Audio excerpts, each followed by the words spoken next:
que efectivamente há a necessidade de compreender, buscar entender isto todo, para que nós não quedemos prendidos a las ideias que hemos cultivado muitas vezes por siglos e hasta milênios.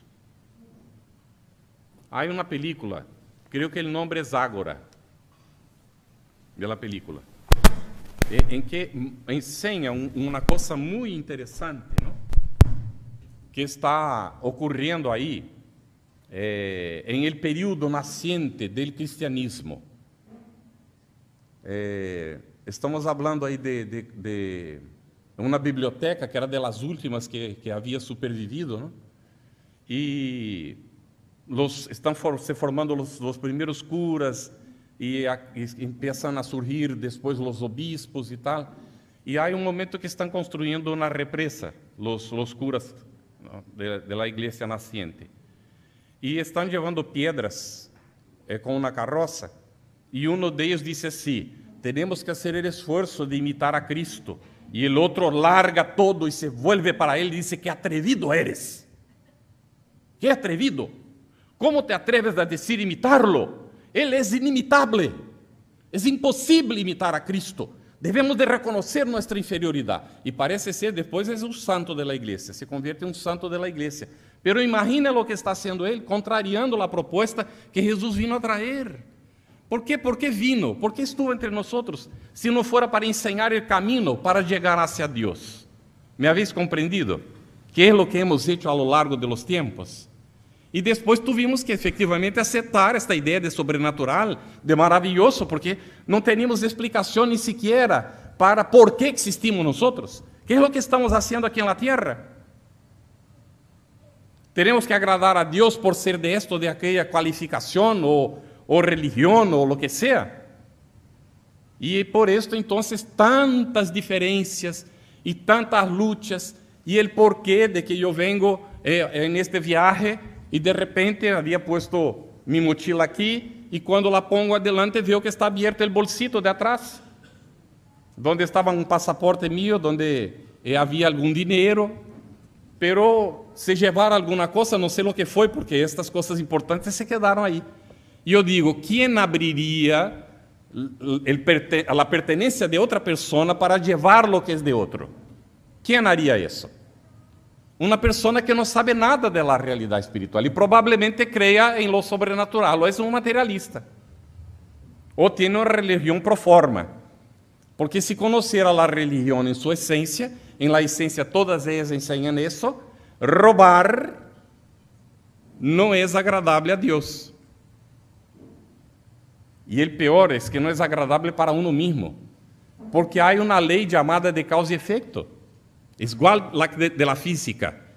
A cada acción hay una reacción de la misma intensidad, pero en sentido contrario. ¿Está bien? Así que este indivíduo simplesmente está tomando um préstamo.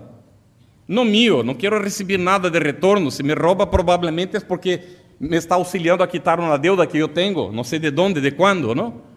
Então, está bem, agradeço. É o que passou hoje, não? Porque conozco o espiritismo, pero antes, se lo agarraba, estaria em la cárcel. Se não hubiera leído Los Miserables, ¿de quién?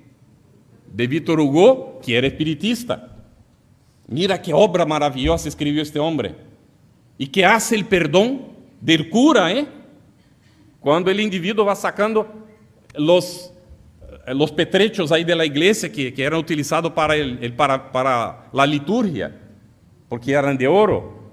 E ele disse, não, quando viene o policial, eu le di todo isso. Não está roubando, le di. E isto recuperou a criatura. A partir de aí se levanta.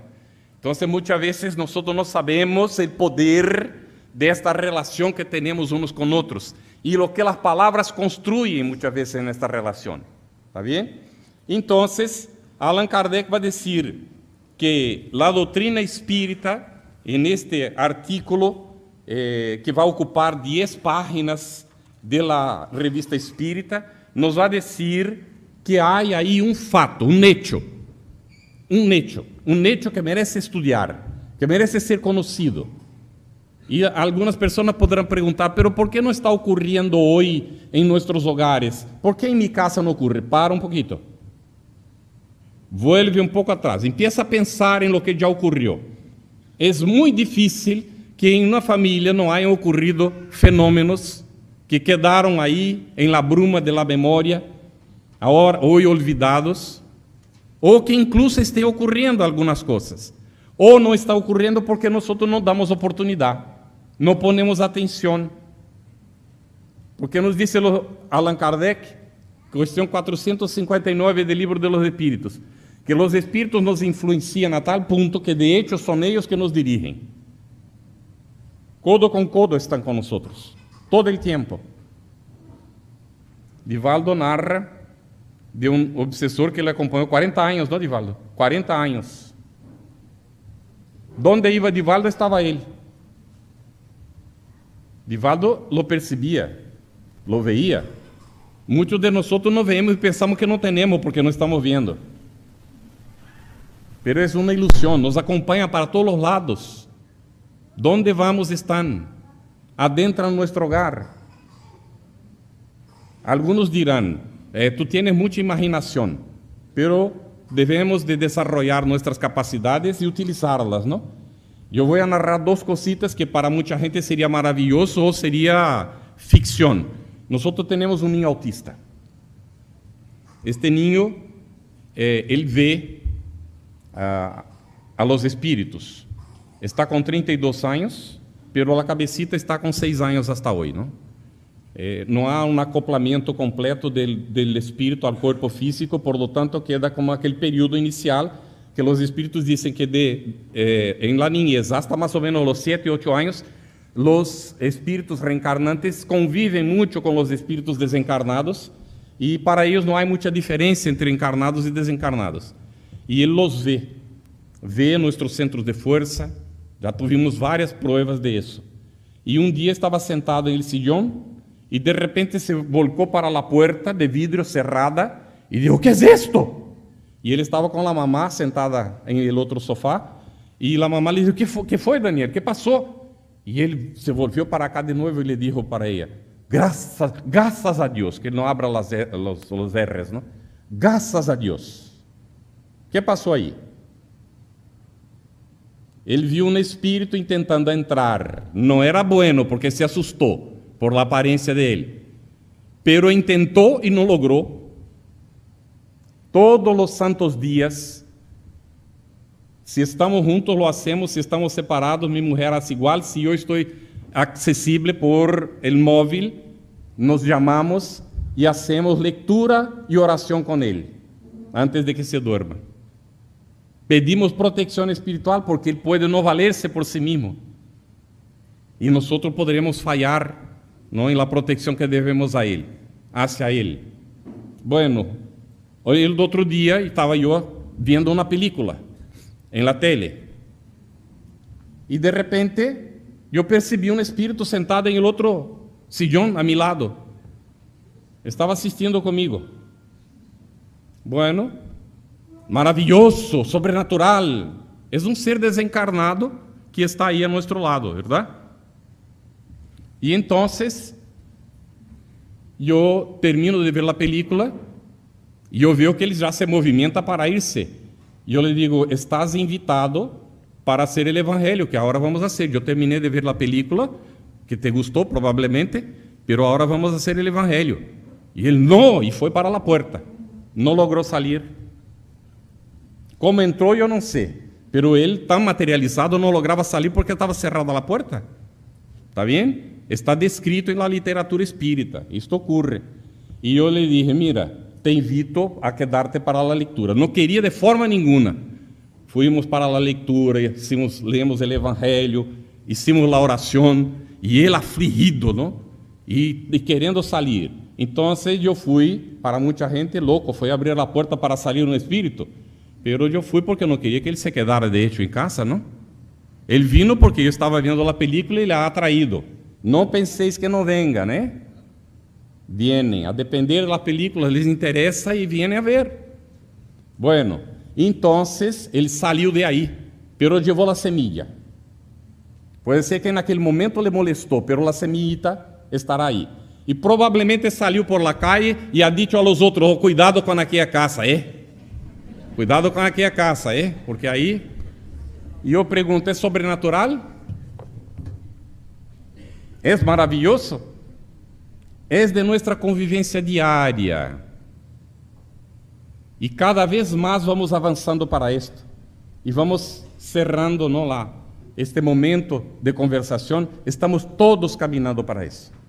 Porque fue mencionado por Divaldo, el sexto sentido.